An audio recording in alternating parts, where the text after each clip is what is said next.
주보에는 안식일 사역이라고 나갔어요. 원래 강해를 1단계 생각할 때는 17절까지만 강해를 할 생각이었어요. 근데 성경을 읽고 또 읽으면서 21절까지 강해를 해야 되겠다는 생각이 들었어요. 그래서 제목이 바뀌었습니다. 안식일 사역이 아니고 하나님 나라로 바뀌었어요. 17절까지는 예수님이 안식일에 회당에서 사역하신 것에 대한 사건을 다루고 있는데 18절서부터 21절까지는 예수님이 하나님 나라에 대해서 말씀을 하고 있거든요. 근데 이 두 개를 합쳐서 보면 안식일의 사역보다는 하나님 나라가 무엇인가에 대한 말씀을 전체적으로 하시는 말씀이기 때문에 제목을 수정을 했습니다. 여러분이 그렇게 하시고 오늘 말씀은 하나님 나라라는 거 그렇게 보시면 되겠습니다. 10절부터 부지런하게 가야 될 것 같아요. 이 저녁에 혹 다루지 않는 게 있으면 오전 예배 때 한 것을 참고하시면 될 것 같고 보지는 않겠지만 네, 어쩔 수 없어요.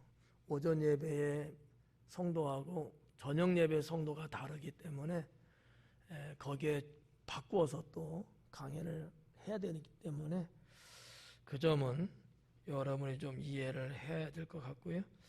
자, 아무튼 10절부터 출발합니다. 예수님께서 안식일에 한 회당에서 가르치실 때에 그래요. 지금은 예수님께서 9절까지의 말씀하고는 조금 말씀을 전하는 장소가 바뀌었어요. 전체적으로 보면 예수님은 여전히 갈릴리 지방에서 말씀을 전하고 있는 것 같습니다. 물론 보는 사람에 따라 지금 좀 다를 수 있어요.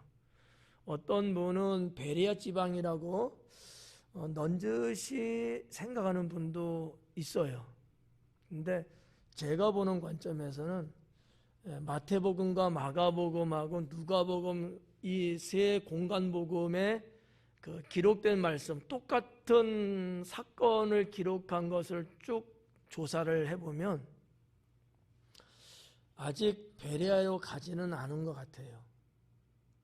가시겠지 이제. 왜냐면 예루살렘으로 가는 그 시발점에 있는 상황인데 이 말씀 다음 사건으로 들어가면 예수님께서 갈릴리 호수에서 배를 타고 가다라 지방, 거라사 지방으로 넘어가게 되거든요.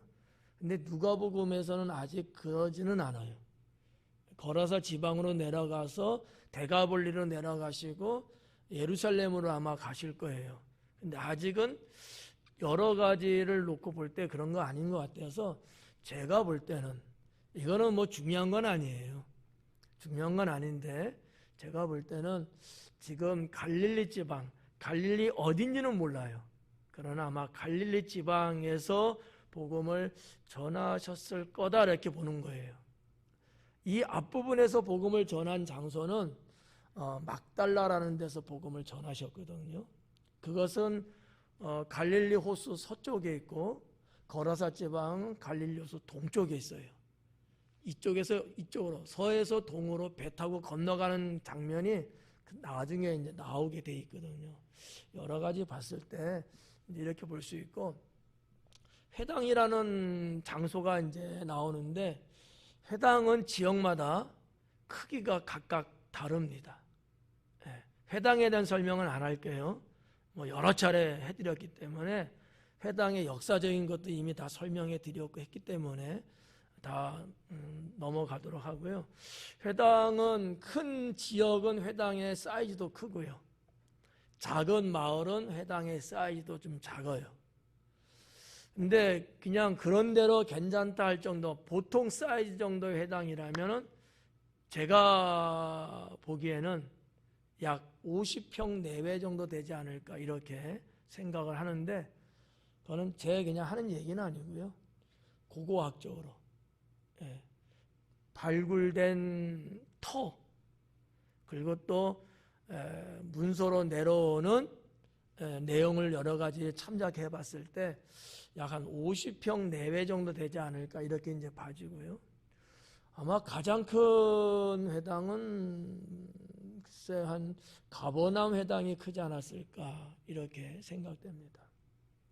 성지순례 가면 이 가버나움은 반드시 들리게 되고 아마 회당도 가는 게 맞을 거예요. 여러분들이 기억을 할지 안 할지는 모르겠지만 성지순례 한 번 가고는 제정신이 아니에요. 몰라요. 가이드가 아무리 설명해줘도 분별이 잘 안 돼요. 2번, 3번을 봐야 하는데, 갔다 와서 여러분들의 성지순례를 공부하는 사람은 절대 없거든요. 그래서 몰라요. 근데 가버나움에 가면 반드시 회당도 가고 다른 데는 안 갈지라도 이런 정도. 만약에 베세다를 갔다든지 고라신을 갔다면 아마 회당을 봤을 거예요. 근데 이번 성지순례는 베세다나 고라신을 안 갔거든요. 그래서 회당을 볼 기회는 아마 없었을 거예요.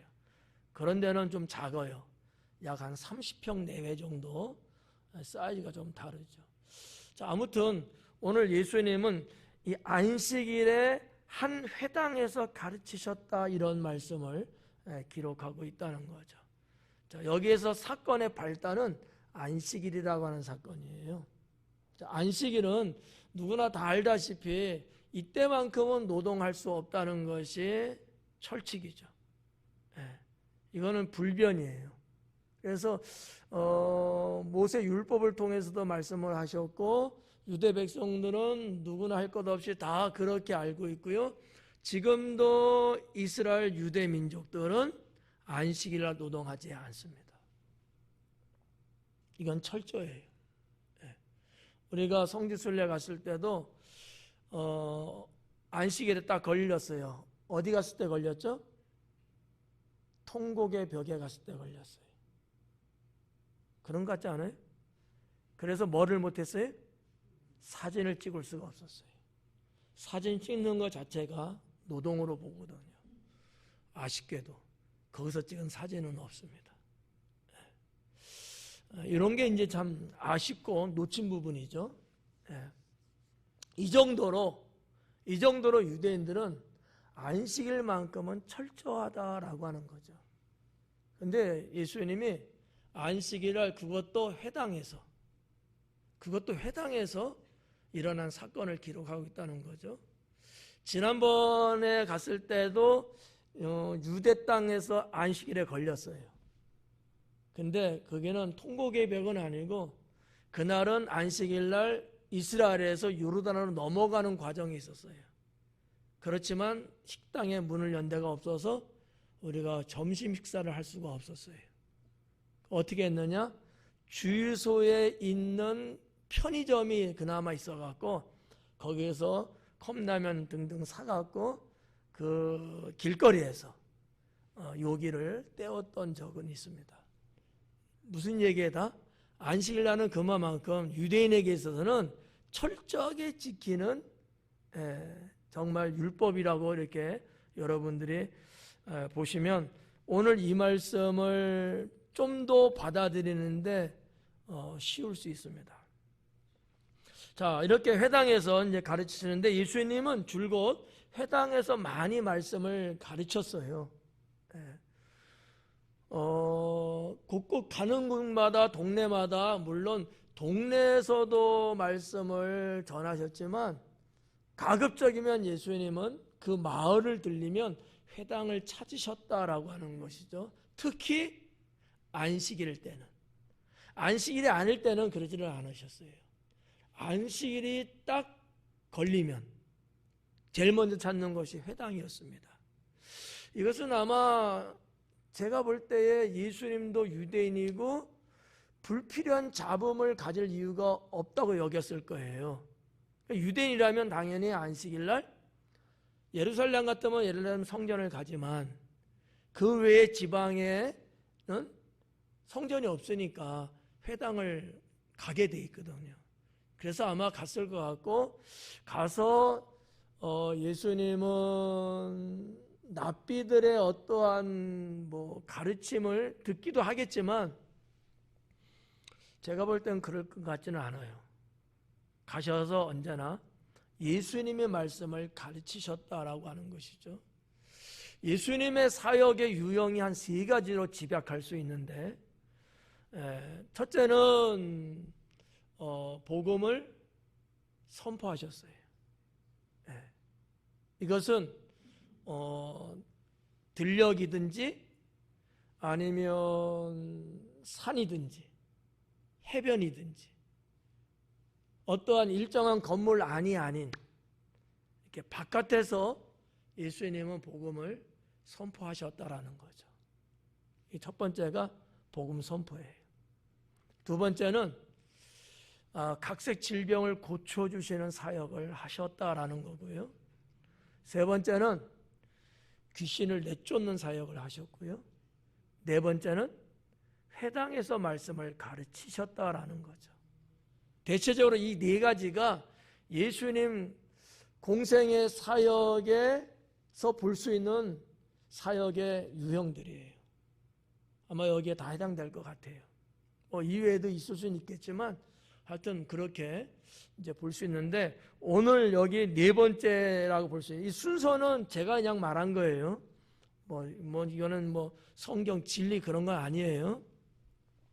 회당에서 가르치시는 일이 여기 지금 기록이 되어 있습니다. 11절을 보니까, 그런데 18해 동안이나 귀신 들려 앓으며 꼬부라져 조금도 펴지 못하는 한 여자가 있더라라고 그래요. 회당 안에 예수님도 계시지만 이렇게 귀신에게 붙잡혀서 질병을 앓고 있는 여자가 있었다라고 하는 것이거든요. 이 내용을 좀 보면 18년 동안, 그리고 귀신 들려라고 기록되어 있거든요. 이 들렸다라는 말이 원어적으로 뭐로 되어 있냐면 붙잡혔다 이렇게 되어 있어요. 그러니까 귀신이 단순하게 들어왔다 나갔다 이 얘기가 아니라는 거예요. 귀신에게 잡혔다는 거거든요. 이해가요? 여러분도 귀신한테 붙잡힐 수 있어요. 이 여인이 귀신한테 붙잡혀갖고 어떤 상태라는 거죠? 앞으로 꼬부라졌다는 거예요. 상체와 하체가 거의 밀착할 정도로, 이렇게 제 손바닥 있으면은 이렇게 굽었다는 거예요. 왜요? 귀신한테 붙잡혀서요. 귀신을 내쫓은 경험상 보면은 이런 거예요. 귀신이 이 여인에게 올라탔을 거예요. 그래서 목을 짓누르고 그랬을 거예요. 귀신을 보면 이런 경우들이 종종 많아요. 그러니까 이런 귀신한테 잡히면 힘을 못 써요. 고개를 숙여야 되고요. 붙잡히면 꼼짝 못 해요. 그래서 정말 쌩쌩한 사람인데도 불구하고 귀신이 사람한테 들어왔을 때 위치가 달라요. 근데 특히 목 위를 올라타갖고 누르면 다 이러는 거예요. 무슨 말인지 아세요? 이 여인이 지금 그런 상태예요. 귀신에게 짓눌려갖고 사죽을 못 쓰는 거예요. 꼼짝 못 하는 거예요. 오늘날도 마찬가지예요. 이런 귀신이 들어오면 내가 아무리 정신 차리고 아무리 막 하려고 해도 귀신의 그 힘을 이길 수가 없거든요. 눌리는 거야. 조심해야 돼. 유두고가 떨어져 2층에서 떨어졌어요. 그죠? 죽은 자를 살리시는 건데 졸다가 그랬거든요. 무서운 일이에요. 그러니까 단순하게 그냥 몸이 좀 편찮아 이러면 문제가 안 되는데 귀신에게 붙잡히면 사죽을 못 쓴다는 거지. 꼼짝없이 당할 수밖에 없고요. 내 힘으로는 안 되는 거예요. 이 여인이 그런 상태라는 거예요. 그런 여자가 회당 안에 있었다라고 하는 얘기거든요. 단어 하나하나가 사실은 중요해요. 그러나 그거를 다 상세하게 여러분에게 해드리기는 좀 어려워요. 여러 가지로 시간상도 그렇고. 그래서 이렇게 귀신에게 붙잡혀서 앓고 있었다라는 거야. 앓고 있었다. 근데 그 앓고 있는 상태는 꼬부라져 있다라고 하는 거거든요. 꼬부라져 있어요. 근데 뭐라 그래? 꼬부라져 조금 더 펴지 못하는 한 여자. 상체를 펴지를 못해요. 우리도 이렇게 보면은 그 연세 많으신 할아버지든 할머니, 특히 할머니들이 많이 그러더만 그냥 완전히 90도로 이렇게 갖고 다니시는 분 있잖아요. 이렇게. 얼마나 여러분 힘들겠어요. 얼마나 그게 어렵겠냐고. 근데 이거는 연세가 드시고 노동을 많이 하시고 고생 많이 하셔갖고 이제 그런 분들이잖아요. 이 여인은 그게 아닌 거예요. 귀신에게 붙잡혀서 그러는 거예요. 그런 여인을 예수님이 보신 거죠. 13절, 12절에 예수님께서 보시고 불러 이르시되 여자여 네가 네 병에서 놓였다 하시고 그래요. 예수님께서 이 여인을 봤어요. 이 여인이 어느 정도 있었을까? 회당이 이렇게 있어요. 여기 회당이라 치고 이 여인은 어디에 있었을까? 그냥 갈게요. 아마 제 생각에는 앞에 나오지는 못했을 것 같고 저 뒤쪽 어디에 있었을 것 같아요. 그런 여인을 주님이 말씀을 가르치면서 보신 거예요. 저기 하은이 있는 정도? 꼬부라져 있는 모습을 본 거예요. 근데 이 12절 말씀 보고 이상하지 않아요? 괜히 물었나? 그냥 넘어갈게요. 왜 제가 이런 말씀 드리냐면 여자가 자기를 구원해달라고 예수님께 간청도 안 했고 그 옆에 있는 사람들의 예수님께 부탁도 안 했어요. 그런데 예수님은 보시고 스스로 그 여인을 부르십니다. 이런 경우는 특이한 경우거든요. 거의 없어요. 그 왜 그랬을까? 뭐 여러 가지 추측할 수 있죠. 하나 우리가 그냥 휴머니즘으로 접근하면은 아마 그 여인을 봤을 때 예수님이 치근했을 거예요. 불쌍히 여겼다는 얘기죠. 그래서 그렇게 볼 수 있어요. 근데 이거는 휴머니즘적이고 인간적인 거고 영적인 거로 접근해서 보면 뭐였을까? 그게 오늘 말씀의 핵심이에요. 하나님 나라를 가르치기 위해서 그 여인을 택하셨다. 저는 이렇게 봐요. 이렇게 말해도 여러분은 사실 이해하지 못하는 거거든요. 오늘 말씀 21절까지 가보면 훨씬 더 이해하기 쉬울 거예요. 저는 그렇게 보는 거예요. 제가 이렇게 강의한다고 해서 내 말이 맞다라고 저는 보지는 않아요. 다른 사람도 다르게 해석할 수 있는데 제가 말씀을 계속 연구하고 살펴보고 묵상하면서 저는 그렇게 발견을 한 거예요. 하나님 나라를 전하는데 그 여인이 쓰임받은 거예요. 그렇게 정리를 할게요. 자, 예수님께서 보시고 불러 이르시되 여자야 네가 네 병에서 놓였다 하시고 여기 놓였다라는 단어로 기록을 했어요. 이 놓였다는 단어를 번역하면 무슨 말? 자유를 얻었다라는 뜻이거든요. 자, 이 여인이 병을 앓고 있어요. 그죠? 앓고 있는 현상은 병이죠. 그 이유는 귀신에게 붙잡힌 거예요. 근데 여기 보니까 놓였다 그래요.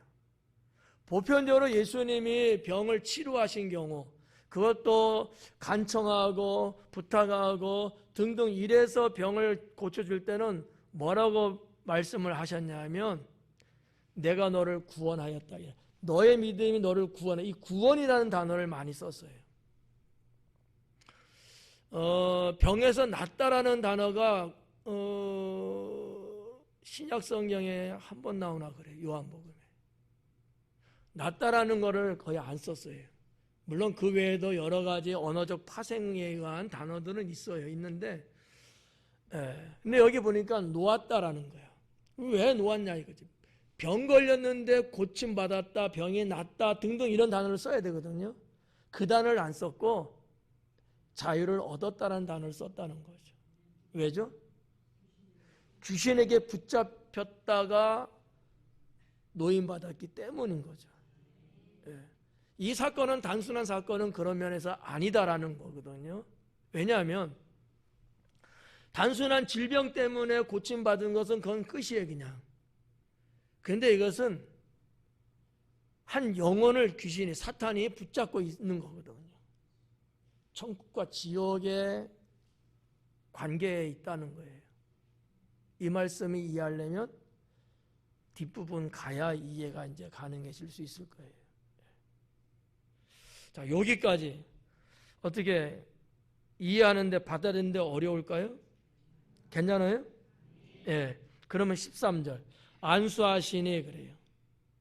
자, 네 병에서 놓였다 말씀하시고 난 다음에 뭐 했어요? 안수했어요. 예. 그러면 귀신으로부터 자유함을 받았는데 결론은 예수님이 노임을 받았다라고 선포한 것과 안수했을 때하고 과연 어떨 때 귀신으로부터 자유함을 얻었을까? 라는 문제거든요. 시간의 문제예요. 말씀을 하셨을 때입니다. 근데 안수를 하시는 거예요. 여기 놓였다라고 하는 이 단어가 문법적으로 뭐로 되어 있냐면 완성형으로 되어 있어요. 이미 끝난 거예요. 다시는 없는 거예요. 완전 해방이거든요. 그러니까 완료형으로 되어 있기 때문에 더 이상은 이 여인에게 귀신이 들어가지도 않고 귀신의 현상이 나타나지도 않고 종결됐다는 그런 단어를 예수님이 쓰셨다라는 얘기도, 예수님에 의한 치료나 귀신을 내쫓는 사건은 언제나 이렇게 완료형으로 됩니다. 더 이상 없는 거죠. 근데 여기 보니까 안수를 했다라는 거예요. 그러면 됐는데 왜 안수를 또 하셨을까? 라는 거죠. 전혀 거기에 대해서 궁금하지는 않으시죠? 아는 줄로 믿습니다. 근데 좀 그렇잖아요?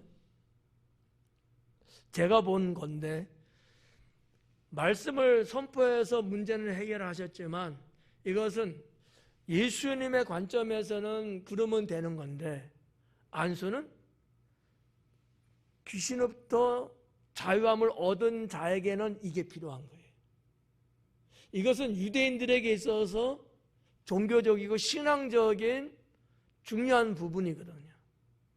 왜냐하면 안수라는 게 뭐예요? 머리에다 손을 얹고 기도하는 게 안수거든요. 팔에다 손을 얹고 기도하면 안수일까 아닐까요? 그냥 말장난이야. 그건 안수가 아니에요. 성경에서 말하는 안수의 정의는 머리에 손을 얹고 하는 기도가 안수예요. 손을 얹는 게 안수예요. 그런데 기도하니까 안수 기도인 거죠. 제물을 하나님께 바칠 때도 제물의 머리에 손을 얹고 안수하라 그랬거든요.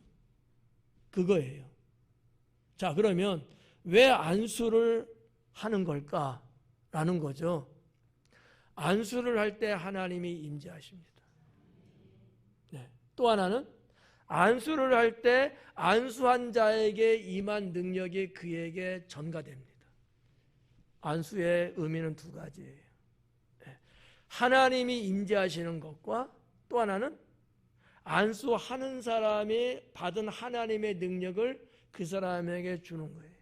그래서 그 능력의 은혜를 입게 되겠죠. 근데 안수하신 예수님의 입장에서는 안수를 하든 안 하든 상관없어. 말씀으로 다 할 수 있는 거니까. 예수님의 사역의 유형 몇 가지라 그랬죠? 그것도 생각해 봐야 되나요? 저녁 시간이 돼서 제가 부담이 되는 거야. 네 가지잖아요. 네 가지 모두 다 뭐를 사용했을까? 말씀을 사용했다는 사실이죠. 그것만 보면은 주님은 다른 어떤 액션이 다 필요 없는 거예요. 말씀으로 다 하시는 분이에요. 단지 안수하심은 안수 받은 입장에서는 말씀만 해갖고는요 내게 아무것도 남는 게 없어요. 어떠한 흔적도 없어요.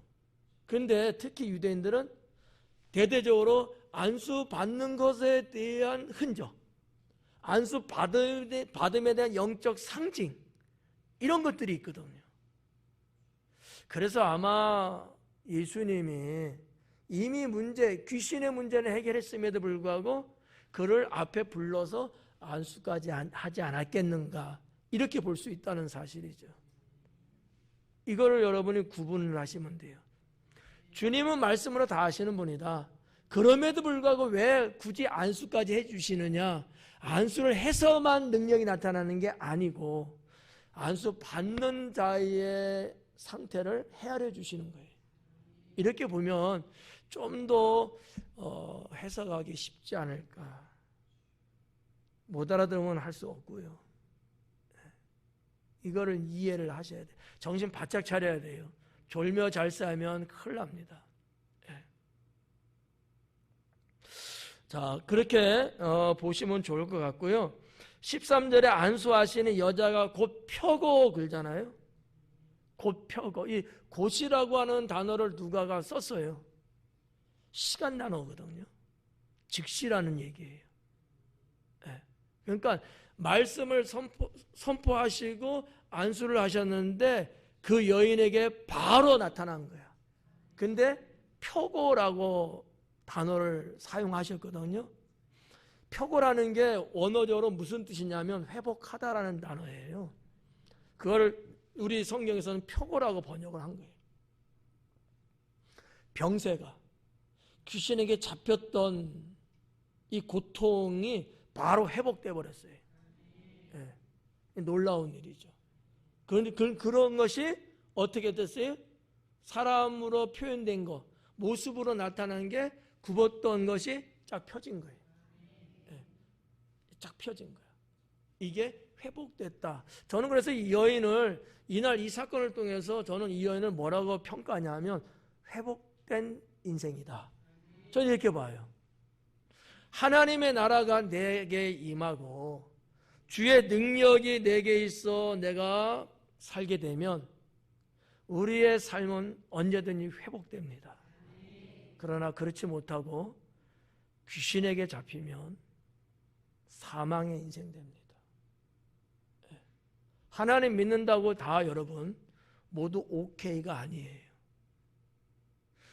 하나님께 붙잡히느냐 사탄에게 붙잡히느냐, 이게 문제거든. 여러분은 누구에게 붙잡혀야 되겠어요? 그렇게 말하고 싶죠? 당연히 그래야죠. 당연히 그래야죠. 이 붙잡혔다는 말과 하나님이 임재했다는 말과 나중에 뒷부분에 나오는 하나님 나라를 내가 무엇으로 말할까라는 그 하나님 나라하고 다 똑같은 연결선상에 있는 내용들이에요. 이게 자연스럽게 이제 제가 여러분에게 강의할 때는 이게 자연스럽게 연결이 이제 되는 거예요. 지금도 이제 어느 정도 감이 잡혔죠? 안 잡혔나 보다. 그냥 습관적으로 아멘하는 것 같은데.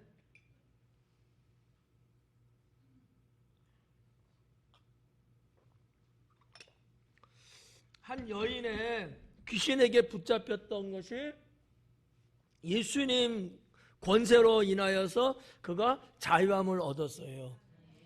이유는? 이렇게 물으면 또 어렵죠? 하나님 나라가 임했기 때문에. 하나님 나라가 임했기 때문에. 이거 하나만 갖고도 오늘 21절 말씀은 다 무슨 말인지 이건 알 수 있는 거예요. 하나님 나라가 임하면 사탄의 권세로부터 자유함을 얻게 되고요. 그러지 못하면 하나님 믿는 건 맞는데 자유함이 없어요. 다음 절에도 나옵니다만 이 여인은 예수님이 어떤 여인이라고 말했을까요? 아브라함의 딸이라 그래요. 유대인이라는 얘기거든.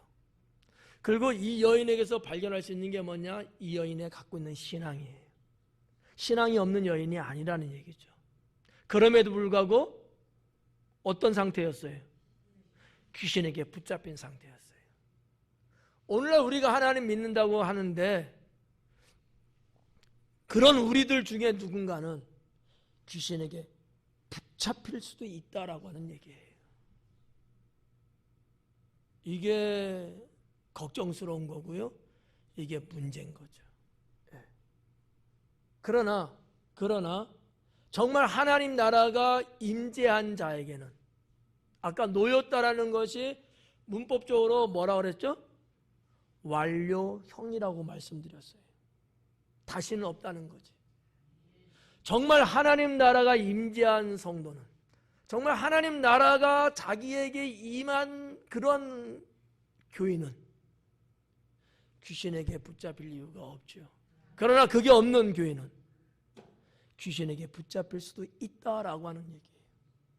교회 나온다고 해서, 나 하나님 믿는다고 해서 사탄이 그 영혼은 패스시키지 않아요. 그 영혼까지도 사탄이 지배하려고 하는 거죠. 하지만 하나님 나라가, 하나님께서 임재한 자, 하나님의 내 안에 들어온 자는 그런 것은 없죠. 그러면 우리가 교인이 둘로 나뉘어져 있다라고 볼 수 있다는 거지. 그렇죠? 어떤 사람과 어떤 사람? 하나님 나라가 들어와 있는 사람과 들어오지 않은 사람. 그렇잖아요. 예. 이 여인은 유대인이고 하나님 믿는 자고요. 예. 역시 이 회당에 온 것도 진리를 듣기 위해서 왔거든요. 몸 상태가 그럼에도 불구하고, 그러면 열정이 있는 거예요. 치료받으려고 왔다는 기사는 아무 데도 없어요. 예. 그럼에도 이렇다면 우리가 한 번쯤은 나를 한번 생각해 볼 필요가 있지 않을까라고 하는 거죠. 이런 예수님의 말씀이 그 뒤에 교회에 주신 말씀 속에서 이렇게 쭉 보면 말이죠, 다 관련이 있는 거예요. 거듭남이라는 단어, 중생이라는 단어, 구원받았다는 단어, 이게 다 뭐예요? 하나님 나라가 임한 거야. 예수님을 나의 구주로 영접한 거예요. 이제는 내가 산 것이 아니요 내 안에 계신 그리스도께서 사시는 거예요. 나는 주님께 붙잡힌 바 된 자예요. 과거에는 사탄에게 붙잡혔지만 지금은 주님께 붙잡힌 자가 되어서 내 생명의 주인은 역시 주님이시다라는 거지. 이게 안 되면, 이게 없다면 언제든지 귀신에게 붙잡힐 수 있다라고 하는 결론에 도달하게 됩니다. 좀 더 갈게요. 자, 이렇게 여자가 곧 펴고 하나님께 영광을 돌리는지라, 신앙이 있다는 얘기예요. 네. 생략하고 넘어갈게요. 14절에 회당장이 예수님께서 안식일에 병 고치시는 것을 분내어 무리에게 이르되 일할 날이 엿새가 있으니 그 동안에 와서 고침을 받을 것이요 안식일에는 하지 말 것이나 하거늘. 자, 회당장이 나오는데 예수님께서 안식일날 여인 병 고친 것을 보고 화를 냈어요. 그죠? 화를 냈어. 그러면서 뭐라 그래? 무리에게 그래. 무리에게. 그게 모여있는 사람들에게라는 거예요. 자, 안식일 날 병 고치는 일을 한 사람은 누구죠? 예수님이에요. 근데 회당장은 예수님한테 화내지 않고 무리를 향해서 화를 내요. 그렇죠? 네. 이 부분은 제가 오전 예배도 그냥 패스했어요. 왜냐하면 여러 가지로 내용이 깊고 많고 해서 오전 예배 때도 이것은 제가 안 하고 그냥 넘어가 버렸어요. 저녁에도 그냥 넘어가려고 해요. 다음에 기회가 될 때 말씀드릴게요. 아주 중요한 건 아니에요. 그래서 이제 패스를 하는 건데, 자, 그 다음에 여기 이 분을 냈다고 하는 말씀이 기록되어 있는데, 분을 냈다는 거지. 그것도 회당장이.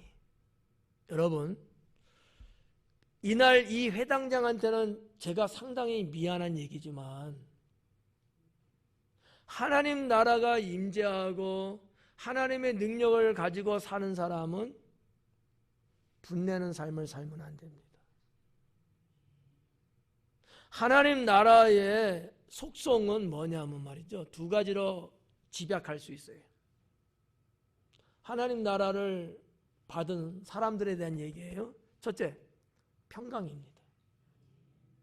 그리고 온유예요.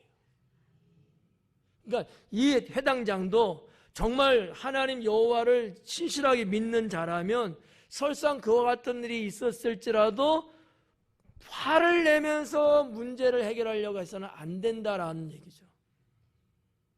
평화롭고 온유하게 해결했어야 된다는 얘기지. 단지 하나 회당장의 입장을 좀 이해는 할 수 있어요. 회당장이잖아. 자기가 모든 걸 책임지는 사람이고, 더군다나 회장은 행정적인 것뿐만 아니라 종교적인 부분까지도 그가 책임지는 지도자거든요.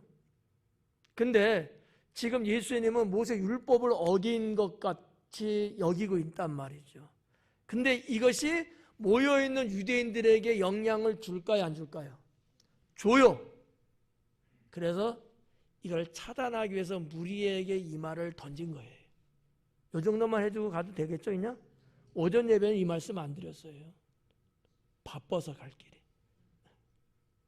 그러니까 회당장의 입장은 충분히 공감이 돼요. 그러나 문제가 뭘까요? 회당장은 율법만 봤어요. 예수님은 그 생명을 보셨다는 거죠. 이게 차이예요. 오늘날 우리들도 마찬가지입니다.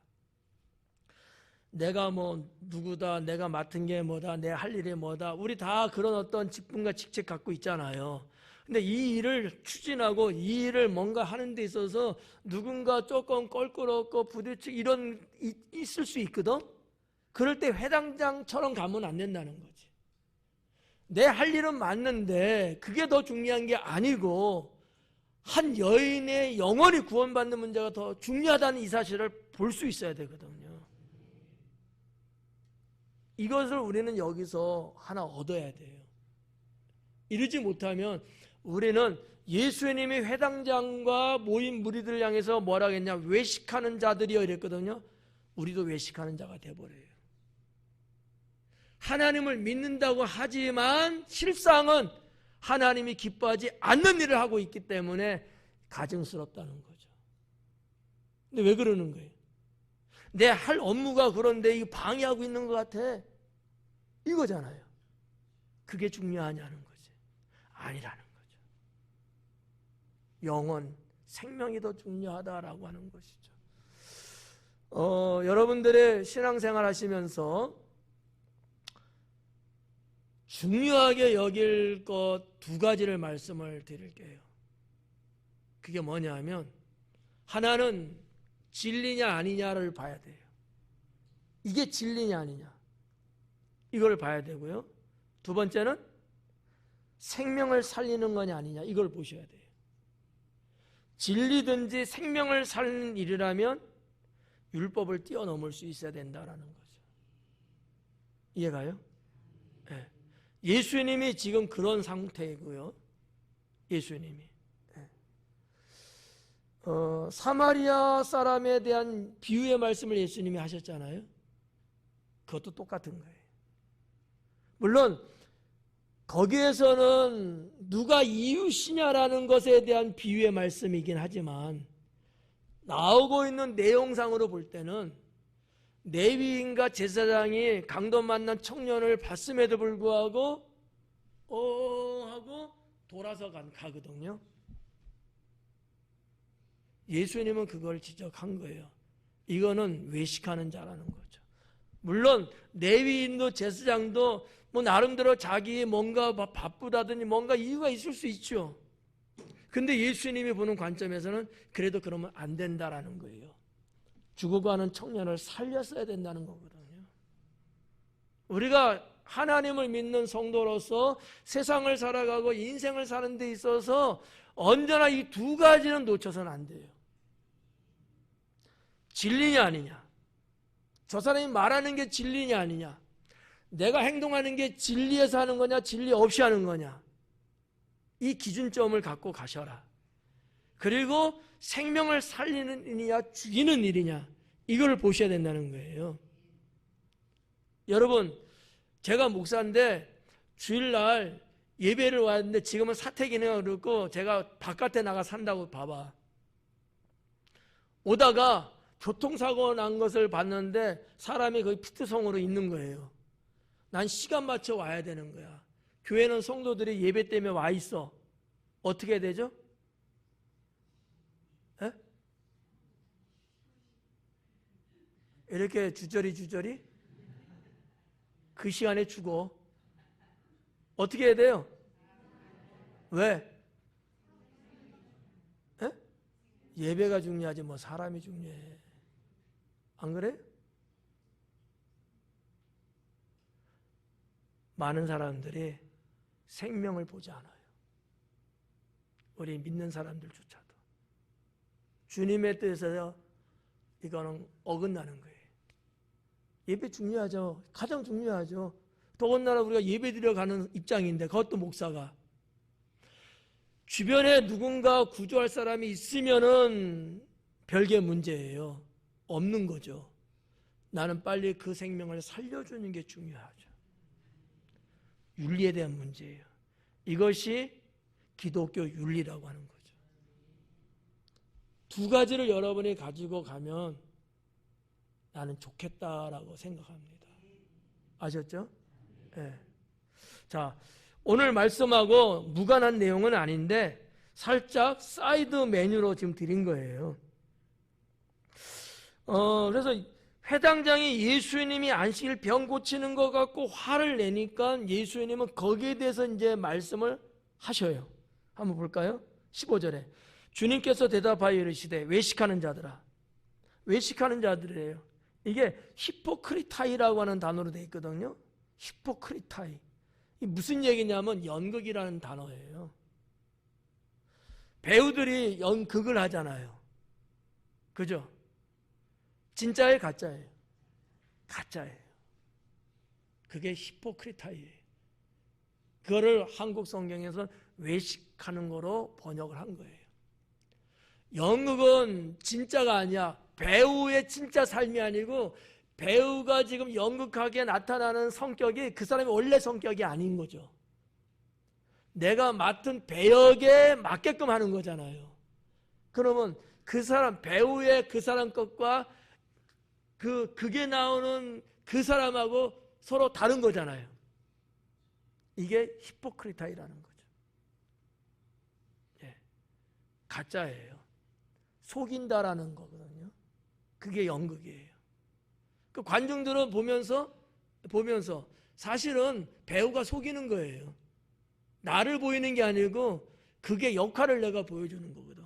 근데 많은 사람들은 그걸 보면서 그 사람 정말 그런 사람인 줄 알고 막 댓글도 막 욕을 하고 죽이겠다고 막 그러기도 하고 그러잖아요.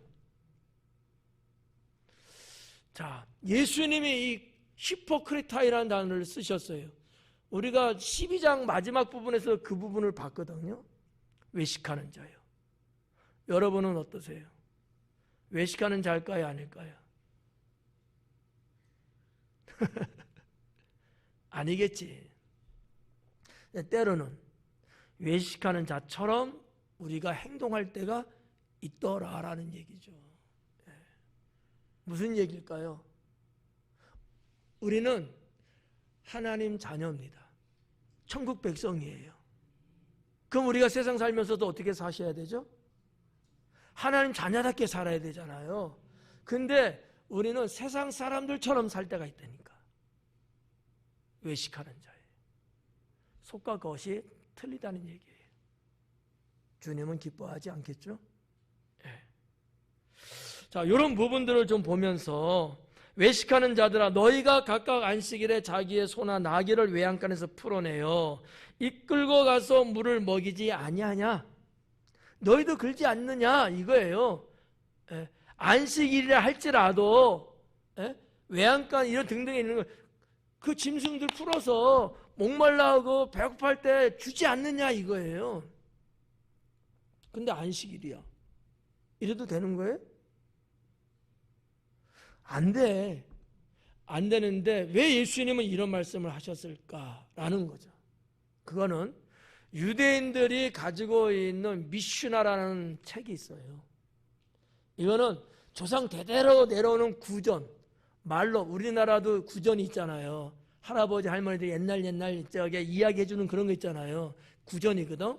말로 전해 내려오는 거를 책으로 엮었어요. 편집해 갖고 있는 게 미슈나예요.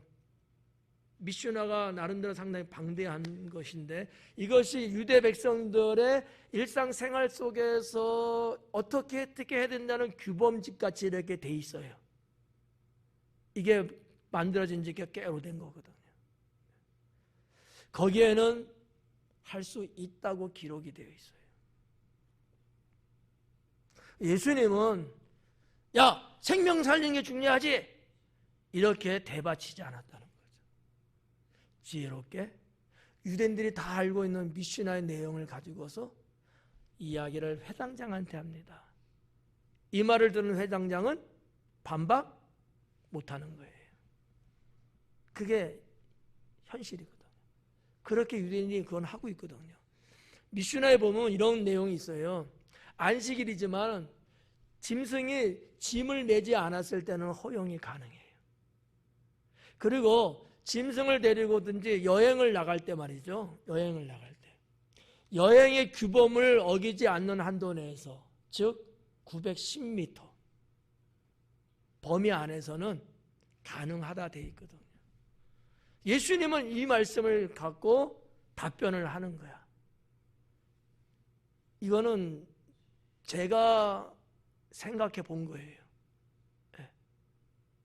미슈나 내용을 주님이 그대로 말씀하시면서 뭐가 중요하냐라는 거. 너희가 한낱 짐승도 생명 살리기 위해서 물을 먹이지 않느냐. 이 여자를 살리는 내가 너희가 볼 때 잘못됐다고 생각하느냐? 이 얘기예요. 여러분 볼 때는 어때요?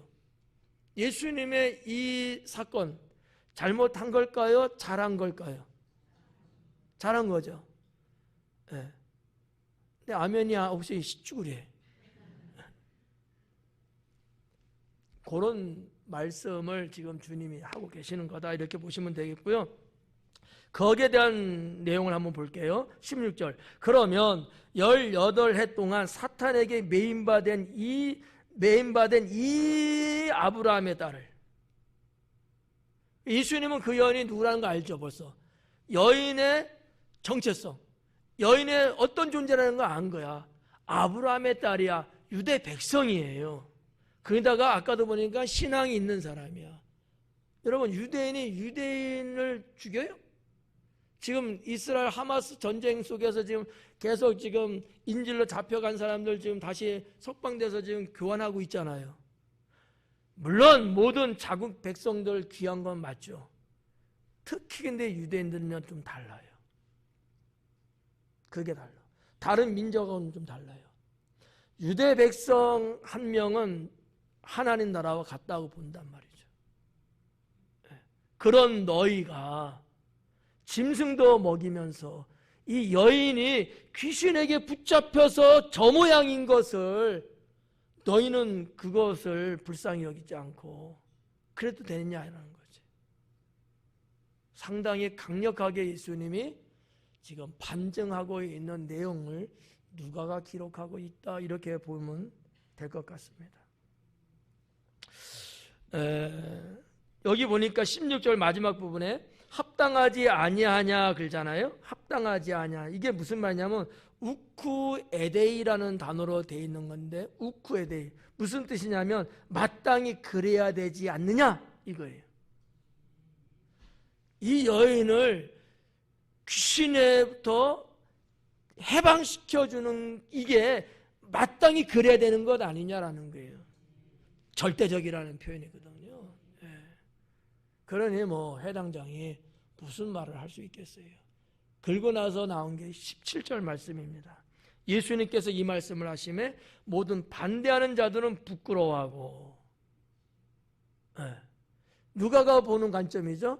자, 모든 사람, 자, 회당장뿐만 아니라 그러면 그 회당 안에는 예수님을 지금 반대하고 뭔가 꼬투리 잡으려고 하는 사람들이 있었다 없었다?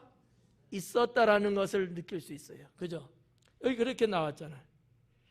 모든 반대하는 자들, 네, 적지 않은 수가 이 회중 속에 있었던 거예요. 근데 그들도 똑같이 그 말을 듣는 순간 부끄러운 거야.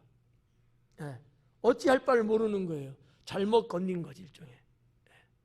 그리고 반대쪽에 있는 사람들은 어땠어요? 온 무리는 그가 하시는 모든 영광스러운 일을 기뻐하니라.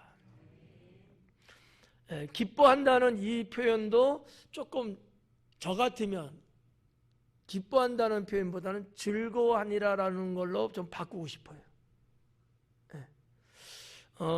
기뻐한다는 것보다도 더 역동적인 것이 즐거워하는 거거든요. 원어에는 그렇게 해석되어 있다라는 거죠. 그러니까 온 무리들은 예수님이 그렇게 하시고 저들이 꼼짝 못하고 그러는 상황을 보면서 너무 흥겨운 거야. 너무 쾌감이 있는 거야. 쾌감이. 예. 그래서 아마 덩실덩실 막 춤을 췄을 것 같아. 그들은 누구였을까요? 보통 유대 백성이나 예수님을 따르는 무리들이었을 거다, 이렇게 볼 수 있는 거죠. 예. 그래서 제가 오전 예배는 괴지나 칭칭나네 이랬거든. 예. 우리 한국 쪽은 그러지만은 유대인들은 뭔가 그러지 않았겠어요? 얼마나 여러분 좋겠어요. 누가가 보는 관점에서는 즐거워하는 모습을 그린 거야 지금. 예. 근데 여러분 말로만 아 좋다 이러고 끝났겠어요? 덩실덩실 춤을 추고 막 그랬겠죠. 예. 여러분이 화가가 되셔서 한번 그림을 그려보셔요. 예. 그래야 여러분 머릿속에 남습니다. 말로만 들어가고는 안 남아요. 그래서 모르는 거야. 그림을 그려야 돼. 그림. 상황. 이것 때문에 제가 세세하게 설명해 드리는 거예요. 예. 없는 시간 왜 제가 이렇게 하겠어요? 그림을 그리라는 거죠. 그림 그려주는 이야기를 해주면 여러분이 그거를 나름대로 연상하면 그래도 그 말씀이 오래 남아요. 근데 저도 아무 그림 없어. 의성어, 의태어 전혀 안 써. 그냥 문장으로만 나가. 여러분의 머릿속에 남는 게 없어요. 근데 상황 설명해주고 배경 설명해주고 모양 이야기해주고 막 이렇게 해주면 그래도 그나마 건지는 게 좀 있거든요. 내가 왜 하는지 모르겠지만. 마지막 후반부입니다. 18절. 그러므로 예수님께서 이르시되 하나님의 나라가 무엇과 같을까? 내가 무엇으로 비교할까? 동떨어진 내용이 아니고요. 이어서 하시는 주님의 말씀이에요. 안식일날 귀신 들린 여인을 고쳐준 사건인데 비해서 여기 18절에 말씀하시는 내용을 보면 전혀 생판 달라요. 그렇지 않아요? 하나님 나라를 이야기하고 있는 거예요 지금. 좀 웃기잖아요. 주님의 의도는 여기에 있다라는 거죠. 한번 볼까요? 19절. 마치 사람이 자기 채소밭에 갖다 심은 겨자씨 한 알 같으니 자라 나무가 되어 공중에 새들이 그 가지에 깃들였느니라. 이렇게 말씀하고 있어요. 이 지금 겨자씨에 대한 이 말씀, 이 비유의 말씀은 신분의 변화, 존재의 변화에 대한 말씀을 하고 계시는 거예요. 거슬러 올라가서 여인을 한번 생각해 봐요. 여인은 삶의 가치가 없어요. 이제는요. 죽음을 기다릴 수밖에 없는 여자예요. 봐봐요. 그림을 그려요. 회당 안에 사람들이 많이 있어요. 이 여인의 상태는 지금 완전히 구부러진 상태로 있는 여인이에요. 여러분 옆에 그런 여인이 있었으면 여러분 어땠을 것 같아요? 재미없는 사람들이다. 불쌍하지 않아요? 근데 이 앞에 예수님이 계셔요. 여러분 같으면 어떨 것 같아요? 나 같으면 이 여인을 예수님께 데리고 나갔을 거야. 여러분 말고 나 같으면. 여러분 같으면 어땠을 것 같아요? 그런 궁상이 안 생겨요?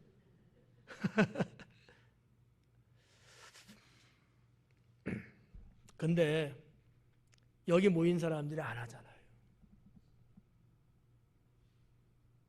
얼마나 버림받은 여인 같았으면 그랬겠냐는 거지.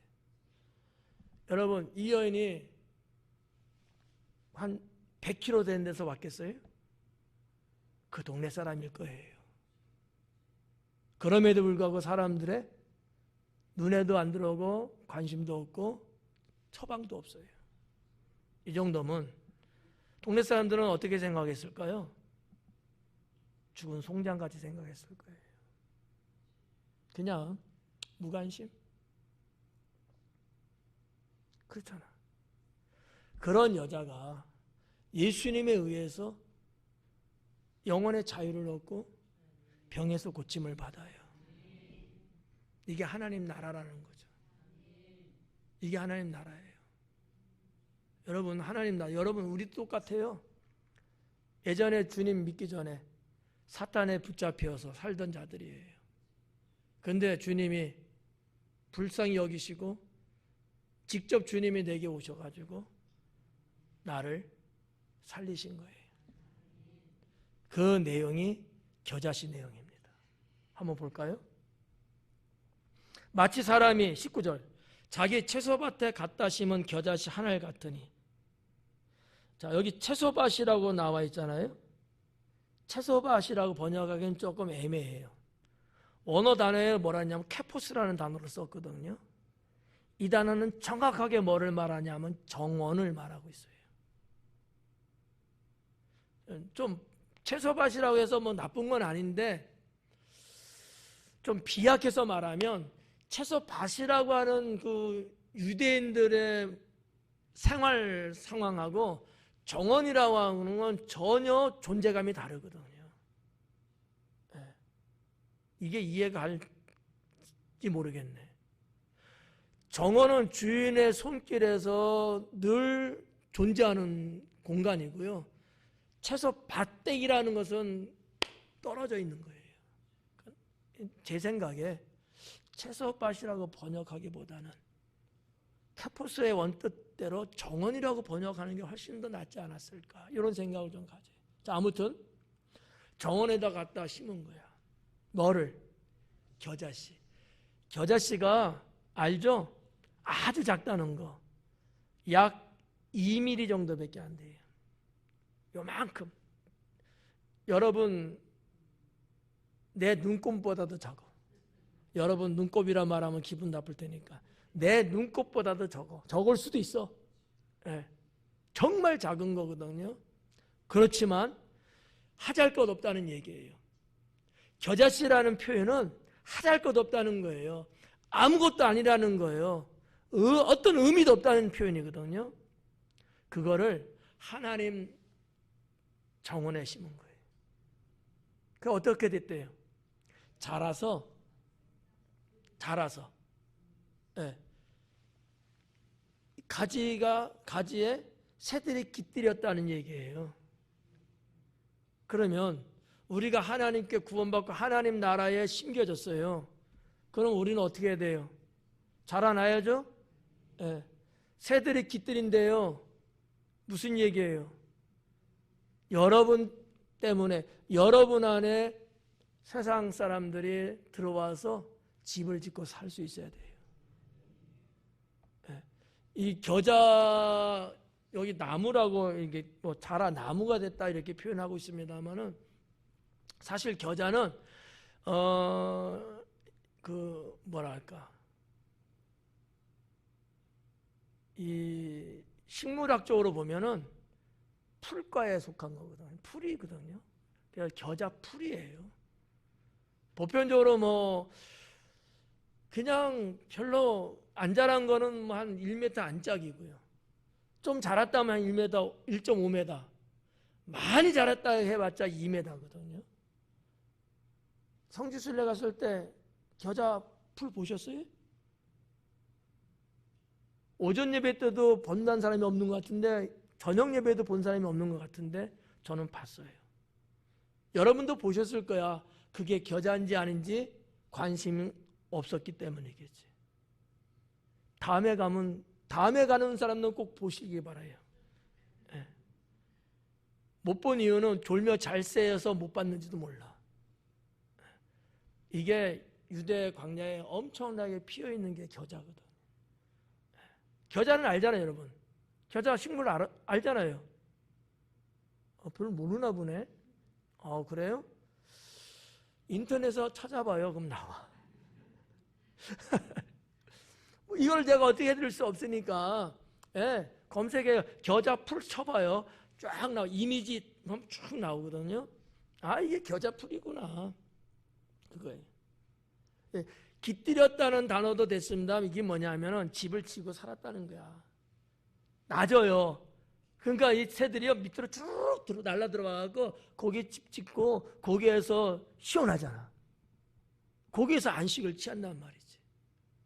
우리가 하나님의 자녀로 이렇게 하나님 나라에 심어진 자들, 우리가 성장하면서 우리에게 참새가 날라들듯이 세상 사람들이 날라들어와 갖고 우리 안에서 영원한 안식을 취할 수 있다는 것을 우리는 깨달아야 돼요.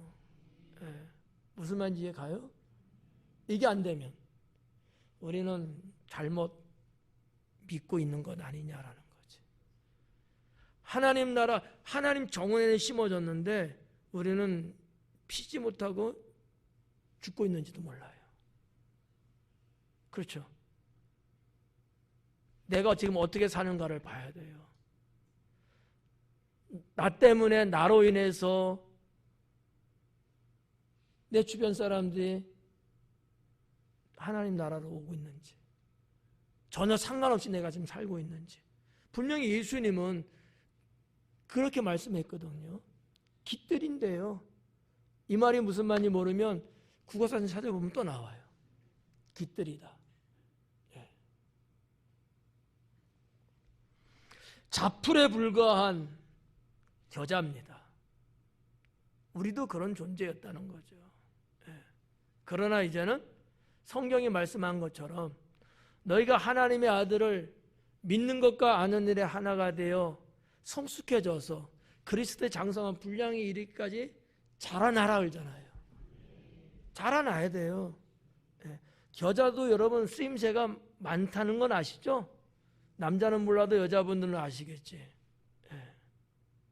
우리도 그렇게 쓰임새가 많은 하나님 나라, 하나님 집에 쓰임새가 있는 그러한 요긴한 생명체가 되어야 된다는 것을 저는 말씀 좀 드리고 싶어요. 그래서 이 19절 겨자씨에 대한 내용은 우리 신분과 존재의 변화를 우리는 여기서 좀 볼 수 있지 않을까라는 거죠. 내가 예전에 이런 신분이었는데 지금 이렇게 달라진 신분 됐다. 내가 이전에 이런 존재였는데 이제는 이 정도에 대한 존재가 됐다. 이런 변화가 온 것에 대한 부분들. 이것은 이 귀신에 붙잡혔던 이 여인의 모습에서 우리는 똑같이 느낄 수 있다는 거죠. 이 진리를 깨닫지 못하면 어렵죠. 이해하고 계신지 모르겠다. 마지막은요, 20절이에요. 또 이르시되 내가 하나님의 나라를 무엇으로 비교할까? 21절에 마치 여자가 가루 서말 속에 갖다 넣어 전부 부풀게 한 누룩과 같으니라 그래요. 첫 번째는 무엇과 같을까 이렇게 하고, 두 번째는 무엇과 비교할까 이렇게 이제 말씀하셨는데, 두 번째는 누룩에 대한 말씀이에요. 하나님 나라는 누룩과 같다라는 얘기거든. 누룩이 뭔지는 다 아시죠? 효소예요. 그죠? 부풀게 만들잖아요.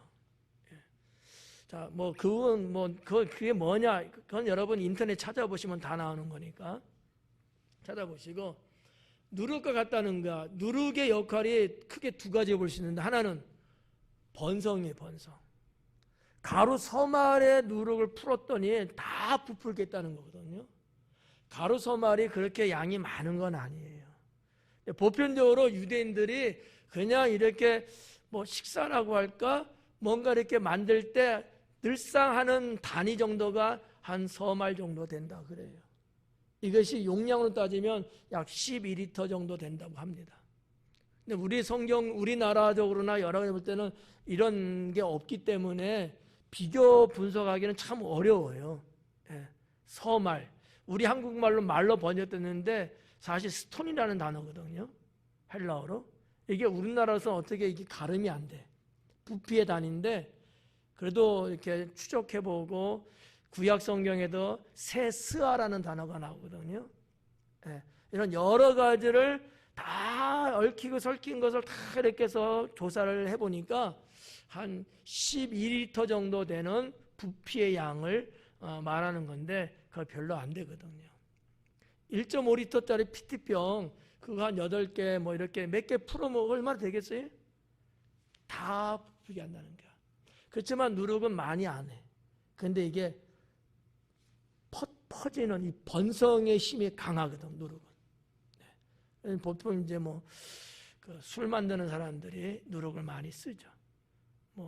옛날 사람들은 누룩을 많이 써서 지금도 쓰는 데도 있지만, 화학적인 거는 베이킹 소다 이런 것들 다 똑같은 개념이에요. 빵 하면 이렇게 부풀게 하잖아요. 이런 어떤 효과들. 사실 베니실린이라든지 이런 의학에서 쓰는 것도 사실은 모두가 다 뭐예요? 누룩을 통해서 하는 거거든요. 내가 너무 나갔나? 그래, 끝낼게요. 끝내는 게 더 좋지. 자, 아무튼 이렇게 누룩은 번성을 의미하고 있고요. 또 하나는 지배를 의미하고 있어요. 지배. 다 부풀게 했다는 거야. 다 퍼졌지만 누룩이 다 지배를 하고 있어요. 하나님 나라는 그런 것이다. 하나님 나라는 나 한 사람이 믿음으로 인하여 내 가족이 다 믿어. 그래서 주 예수를 믿으라. 그리하면 너와 내 집이 구원을 얻으리라. 번성이에요. 퍼지는 힘이 이게 엄청나요. 얼마 안 섞어놔도요, 시간적으로 엄청난 속도로 다 퍼지게 만들어요. 또 하나는 지배라 그랬죠. 지배. 하나님 나라는 지배예요. 여러분 안에 하나님 나라가 임재하면 여러분은 죄악과 세상을 지배하며 살 수 있죠. 하나님 나라가 없는 사람은 지배 당하고 살죠. 조그만 일에도, 조그만 죄인데도 그걸 내가 이기지 못하고 거기에 내가 항복하고 살거든. 얼마든지 내가 신앙의 힘으로 견딜 수도 있고 이겨낼 수도 있는데 그걸 못하는 거예요. 왜요? 주님의 나라와 권능이 내 안에 없기 때문이죠. 그래서 죄악하고 타협하고요. 이게 뭐라 할까? 합리적으로 뭔가 이렇게 신앙을 하는데 타협하는 게 자기 딴에는 상당히 합리적으로 생각해요. 주님 볼 때는 죄악인 거죠. 그러니까 하나님 나라의 능력이 내 안에 있으면 어떠한 죄든 어떠한 유혹이든 이겨내죠. 그게 없으면 주저앉는 거예요. 그래서 하나님 나라는 지배한 성격이 있습니다. 그래서 하나님 나라의 신앙의 삶, 그런 영혼은 어떠한 상황에도 지배하고 삽니다. 성경에 나오는 믿음의 선배들이 다 그런 유형의 사람들이었습니다. 그리 아니하실지라도. 네.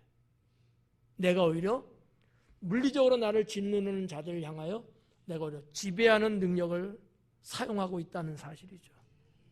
이게 하나님 나라라는 거예요. 그래서 21절까지의 내용으로 다 봤을 때는 주님은 하나님 나라가 무엇이다라는 것을 회당에 모인 사람들에게 가르쳐주고 있구나 라는 건데, 백성들을 향한 예수님의 가르침도 가르침이지만 당시에 지도자들이 거기 모여 있었는데 그들을 향한 가르침이라고 볼 수도 있습니다.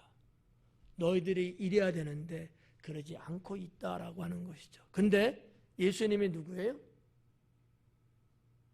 하나님 나라예요. 주님이 이 땅에 오심으로 하나님 나라가 임했고, 그래서 우리가 좀 문법적으로 의인법을 좀 쓴다면은 하나님 나라와 예수님은 이꼬르 관계예요. 주님을 모신 자가 하나님 나라가 임재하는 것이고. 이 정도만 할게요. 더 이상 하면 그러니까. 자, 그래서 오늘 21절까지 봤는데, 사건은 안식일 날 병 고친 것입니다. 이건 사건이에요. 그러나 그 사건마저도 예수님이 활용하셔갖고 하나님 나라를 가르쳐주고 있다라는 것을 우리가 살펴봤습니다. 기도합니다.